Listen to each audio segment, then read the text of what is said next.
også kaller meg for the extreme salad man, eller the mad salad man, the extreme onion man, Mr. Løvetann. Ja, det sikkert mange andre ting de sier om meg, men ja. Så jeg står opp tidlig I dag, så har jeg sanket, jeg vet ikke, kanskje hundretalls spiselige vekster fra hagen, som dere ser foran her. Nei, den skal ikke. Den giftig. Så det cirka hundretalls vekster høstet fra hagen, fra kjelleren og fra stue. Ja, vi kan bare ta en runde på blomsterne vi ser her.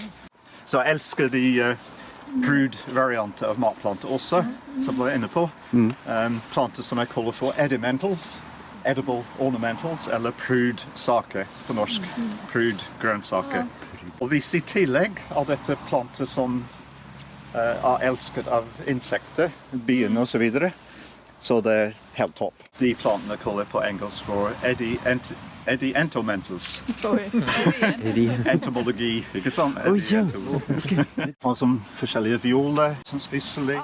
Vi har denne her, flerårig judaspenger. Så har vi Spring Beauty, den bunndekkende plante I skogen I Nord-Amerika, som trives veldig godt her. Som også lager en stor knoll som spiselig. Så har vi Trillium fra skogen I Nord-Amerika. Og bladene og blomstene spiselige og var brukt av Native Americans. Tulipan. Man bør ikke spise mye tulipan, men noen får helt fint. Og de smaker litt søt og litt sånn agurkaktig. Så en fin dekorasjon for salatene. En spiselig rhododendron fra Japan. Rhododendron mucronulatum. En botanisk rabarbre. Rayon Rebis, som kommer fra Vest-Asia. Vi skal ikke spise bladene, så bladene blir litt smågiftige. Det sikori, 3 forskjellige typer sikori fra kjelleren. Vi har spansk kjøvel, storklokke. Jeg elsker å ha trærne, men samtidig vil jeg ha plantene. For eksempel bjørk veldig aggressiv, ikke sant? Og ville tørke ut veldig mye I disse bedene hvis den fikk lov. Så jeg rundt stort sett alle bedene I hagen, også grønnsaksbedene på andre siden, så jeg gravd ned til fjellet, slik at røttene ikke kommer frem. Okay? Så på den måten så klarer jeg å ha store trær I tillegg til et mangfold av grønnsakene I hagen. Når vi snakker om flerårige grønnsaker, det slik at mange av våre ettårige grønnsakene var I utgangspunkt flerårige. Det spesielt kålvekstene. For 100 år siden så var det en del grønnkål som var dyrket kommersielt, som var flerårig. Og når jeg snakker om flerårig, så kunne de leve 100 år. Ikke sant? Ikke bare de overvintre, men de kunne fortsette I mange, mange år. Takket være lokale hageeiere rundt omkring I verden, som har tatt vare på noen av de gamle flerårige kålene. Så I løpet av de siste 20 årene så har vi økt interesse I genetiske ressurser og mangfold av matplanter. Så har vi, ikke meg personlig, men andre har tatt vare på cirka 10 av de gamle flerårige kålene. Det også, I år var det en veldig mild vinter her I Trøndelag. Det frøs aldri til, så jeg kunne grave I jordet hele vinteren. Når det var kaldt, så var det snødekke. Og det var en av de, fordi flerårige kål, eller kål I det hele tatt, vanlig grønnkål, vanligvis dør her. Fordi det ikke nok snødekke, og det for kaldt for dem. Men I vinter så fikk jeg veldig god overvintring. I beden her så var det kanskje 5-6 forskjellige flerårige kål, blant annet en som heter for Daubenton, som kommer fra Frankrike. Og jeg tok ikke sjansen på å overvintret I kjelleren. Vi har en belgisk-tysk variant som heter for evige kål, som lavt voksende. Vi har hvilkål fra Helgeland I det sørlige Nordsjøen, som den nordligste I verden. Vi har trikålad, eller trekål, som det minst hardfør. Dette var en portugisisk trekål. Hvordan klarer jeg å ta vare på dem? Det rett og slett at man tar stiklinger om høsten og overvintrer stiklinger, og det veldig lett å ta stiklinger. Dere velkommen til å bare brekke av en sideskudd, sette I jordet, og så kommer det røtter ganske raskt etterpå. På ett år så var det en av disse Dorbenton-kålene som blomstret. Samtidig hadde jeg dyrket en 2-årig broccoli, en av disse early purple flowering broccoli som man overvintrer i sørlige strøk og høster på våren. Og den hadde jeg overvintret i kjelleren, og den begynte å blomstre. Så tenkte jeg, wow, en flerårig broccoli, ikke sant? Så krysset jeg de to, og 6 år etterpå så ser vi det små blomster. Det var bare den ene kryssning, ikke sant? Og det ble masse sånne små broccoli. Dorbenton er ganske lavt voksende i forhold til den, så den har arvet, og faktisk de frøplantene som er avlet opp, de var både høy og lav. Ja. Så jeg tatt vare på de høye, og så det viser seg at begge har arvet den flerårigheten, som litt artig. Så det er mange amatører som i dag driver med å leke litt foredling av flerårige grønnsaker ved å krysse de gamle flerårige sortene med moderne sorter. Det er første gang det virkelig ser ut til å ja, fordi hvis du tar inne så blir det litt svakere. Men du har stiklinger i reserve da? Ja, jeg har stiklinger i reserve i tilfelle. Og det som er genialt med disse flerårige plantene, er at de er mye lettere å dyrke økologisk, uten sprøytemiddel og sånne ting. Og spesielt kålvekstene er det verste, ikke sant? Du har masse forskjellige sommerfugellarver. For 2 år siden så fikk vi en kjempeinvasjon av kålmøll, men de flerårige, de vokser og høstes nå. Det er mye lettere å dyrke kål når det er flerårig. Og i tillegg til det er flerårige planter mer klimavennlig, i at de binder mer karbon i jordet, spesielt i en skogshage. Man trenger mindre gjødsel, man trenger ikke vann, fordi vanligvis på den tiden er det nok vann når de vokser mest, og det er på våren, frem til midtsommer, ikke sant? Men når du komposterer, bare ligger du i lag? Ja, det er bare lag. Du har ikke noen kasser eller noe som helst, du bare legger det på hverandre? Nei, det er gått bort fra kasser. Litt kvist og litt grønt, og så... Ja, riktig, ja. Så trenger kompost bare en gang i året. Det eneste eksterne gjødsel jeg bruker er tang, som jeg har samlet fra Hanede i 30 år. Når jeg var ung mann, så brukte jeg tryllebåre helt opp fra stranden. Dette området som permakulturfolk kjente igjen som en skogshage, som var helt tilfeldigvis ble til en skogshage. Og dere ser en myr her oppe, som er bygd for 30 år siden. Brukte masse tid på det, fordi jeg hadde lært at man skal dyrke grønnsaker på flatmark. Så jeg terrassert, begynte å terrassere, ikke sant? I dag er den delen av hagen som er mest produktiv, den som er mest skrå. Fordi de flerårige plantene, de binder jord, ikke sant? Så det blir ingen erosjon. Og ja, og så kommer det også vann ned her, ikke sant? Og igjen, det er ikke mer enn såpass mye jord. Og det er forskjellige lag. Vi kan ta den bunndekkende som dere ser foran dere her nå. Det første som kommer av denne planten her, som kanskje er den jeg helst ikke vil ha så mye av. Det heter for vårkål. Grunnen til det heter for vårkål, for det er spiselig på våren. Tidlig før blomstene kommer. Litt senere blir det litt giftig. Mest sannsynlig det er greit hvis det er kokt, fordi dette tilhører smørblomstfamilien, ranunculus. Og ranunculus, du skal ikke spise den rå, for det er giftig, men kokt skal det gå bra. Jeg vet om tyrkiske familier i Norge som spiser engsolé, for eksempel, men det er kokt. Skvallerkålen er ikke helt utkonkurrert, men den er nesten. Hele området her var dekt av skvallerkål i starten.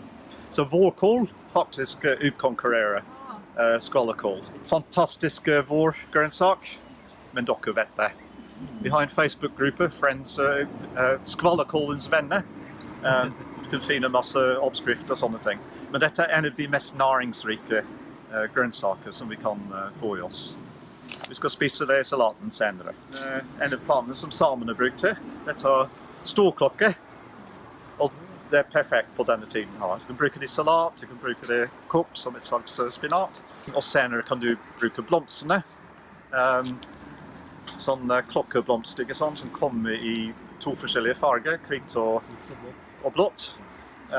Fantastisk fin plan. Faktisk var hagen helt full av den. Mest sannsynlig dyrket før som prydvekst, som har forvillet seg i stor skala. Jeg brukte flere år å prøve å fjerne det fra hagen, inntil jeg oppdaget rundt 86 eller noe sånt, at dette var faktisk en plante som også nordmenn, bøndene i Trøndelag, høstet på våren og brukt for å lage som supergrønt. Veldig god og søt på smak, men du kunne også bruke røttene på den. Storklokke, Campanula latifolia. Jeg har plantet strutseving, som er Norges største bregne. Jeg har plantet det, og så har den vandret. Så det er ganske mye av det området her nå. Så den trives veldig godt. Så skreller man bare det ytterste laget, som er litt hårete. Skjærer dem opp, og så bruker de salat, eller i tempura. Det er mange forskjellige retter man bruker det i. Faktisk har den et par røtter, noen som vil ha. Ja, takk. I Japan så har den både grønn og hvit udo. Og det selges på supermarked i likhet med masse andre sansai, som de kaller det. Vi har en sånn sansai-laug i Kvann, og sansai betyr fjellgrønnsaker. Det er grønnsaker som var tidligere hvilinhøstet i fjellet i Japan, som har blitt folk har flyttet fra fjellbygdene, og byene ble større og større, og de husker de fine smakene de hadde. Så det er en plante, en av kanskje 20 forskjellige flerårige hvilevekster som nå dyrkes rundt de store byene i Japan. Så den produserer hvert år. Det tar litt tid å komme i gang, men når du har den, så har du det resten av livet, antageligvis.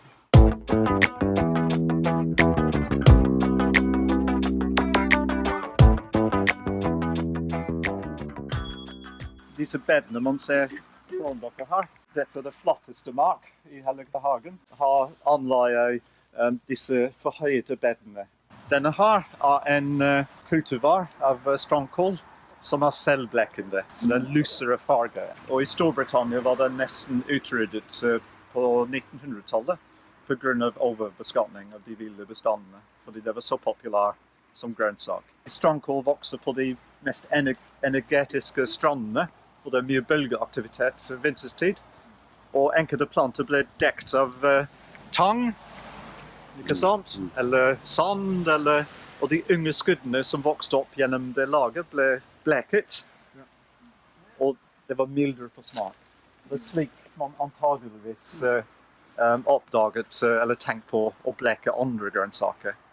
Fordi man fant ut at og folk faktisk reiste ned til strendene tidlig på våren og dekket for hånd. Så det er såkalt in situ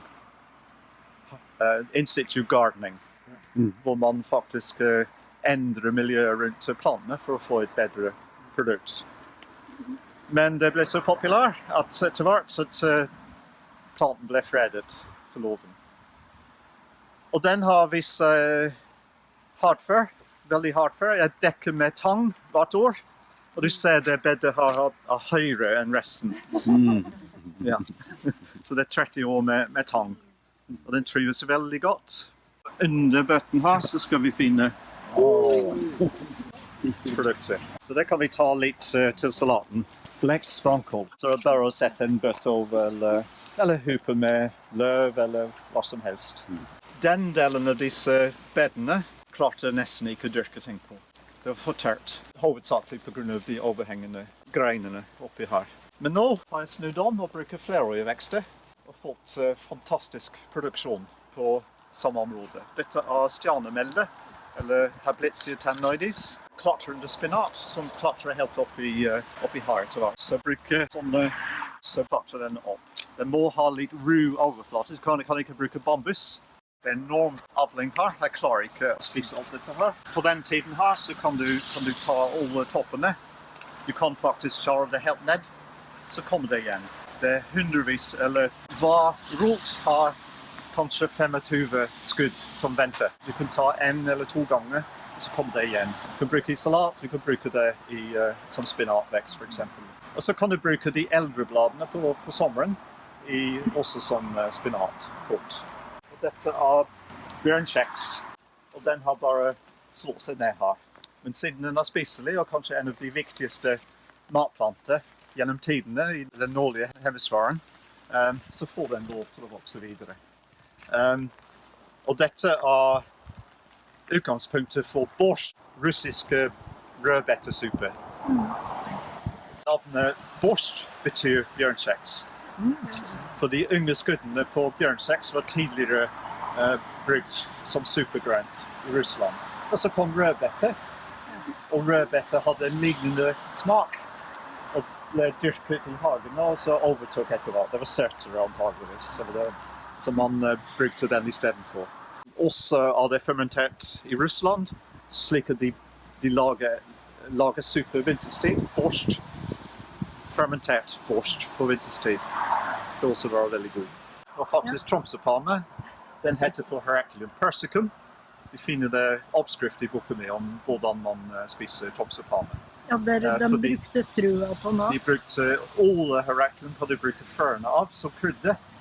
Det fantastisk krydder, så de bruker hele tiden vinterstid, i stedet for kumin og sånne ting.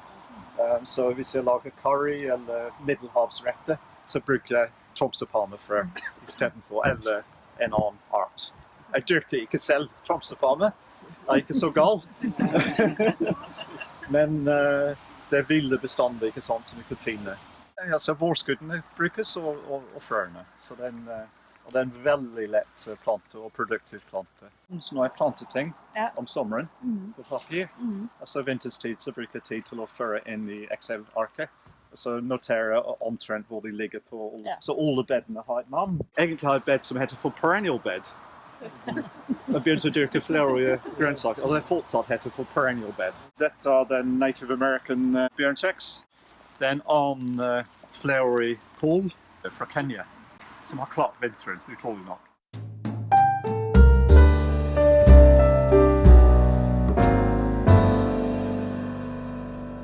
Ja, altså han tok det jo litt inne da, dette her med oss i Permakulturforeningen som...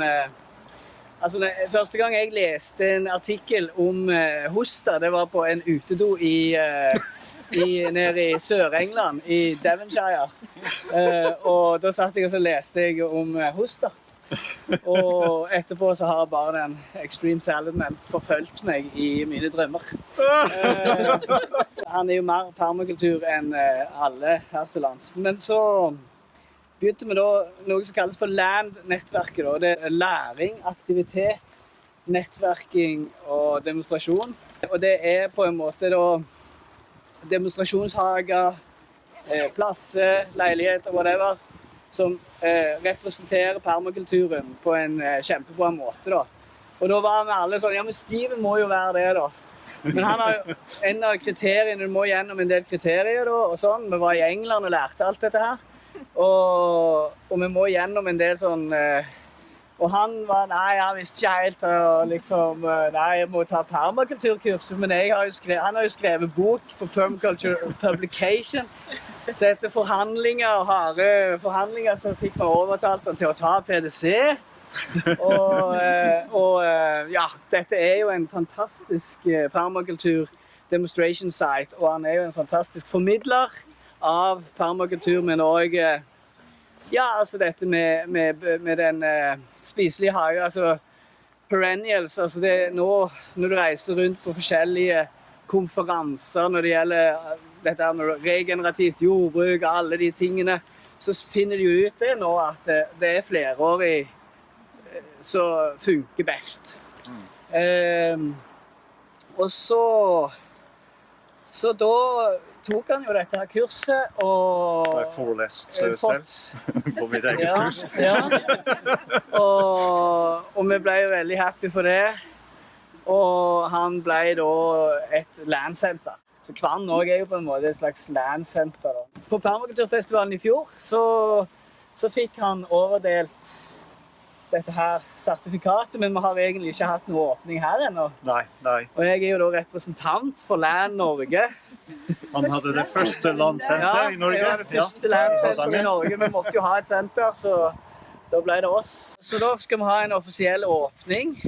Vi kan jo holde det litt lenger siden det snør og her i Trøndelag. Ja. Ok.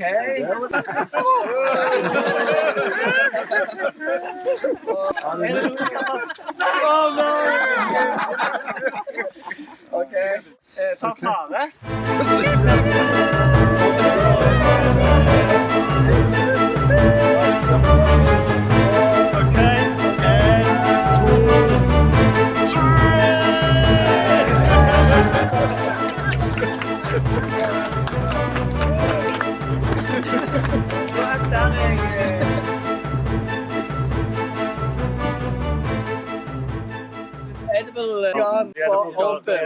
Men og så har vi jo da som en god takknemlighet, eller hva det heter, sånn, for du er sånn fantastisk leder i Kvann. Så David kom med en god idé at vi vil påkoste din skoghage en del nye trær. Oi! Ja. Du startet som extreme salatman, okay? Ja. Det begynte du, okay? Nå får du en ny utfordring, og nå det land, og this is learning. Activity. Well, we know you're active, and you have learned some things. And nettverking, veldig gode med det nettverk der, har vi skjønt, og demonstrasjon. Så nå en ny extreme utfordring. Det må være 2. There were dandelions that don't do it, wasn't it? Yeah, there were dandelions. Well, 3 gjør det. Dette ekte kastanje. Efres har sendt disse. Fantastisk. Begge podet, og den frø. Der podinga, så du må tenke på, med tanke på klipping, så kan du altså... Det den biten der. Her ser du at den lever i beste velgående. Ja, fantastisk. Og den skal frøs fra den. Og så her det vel bare å fjerne nippet, så ikke du får for mye av dette her. Wow. Så jeg har podet. Det Alice Bitter og Somerset Red Streak, sånn at du kan lage deg sider. Wow! Sider. Fantastisk. Nå det Land Center for Life. Now the garden is complete. Yeah. Applaus.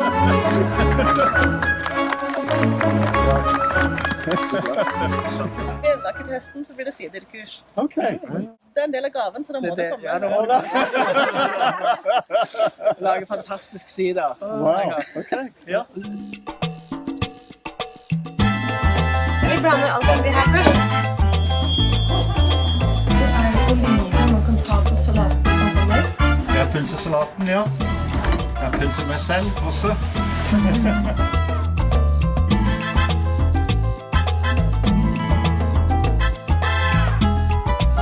Jeg synes rimelig fornøyd med den. Ja, det virkelig flott da. Nydelig. Yeah, my lovely plants. Ja. Vær så god.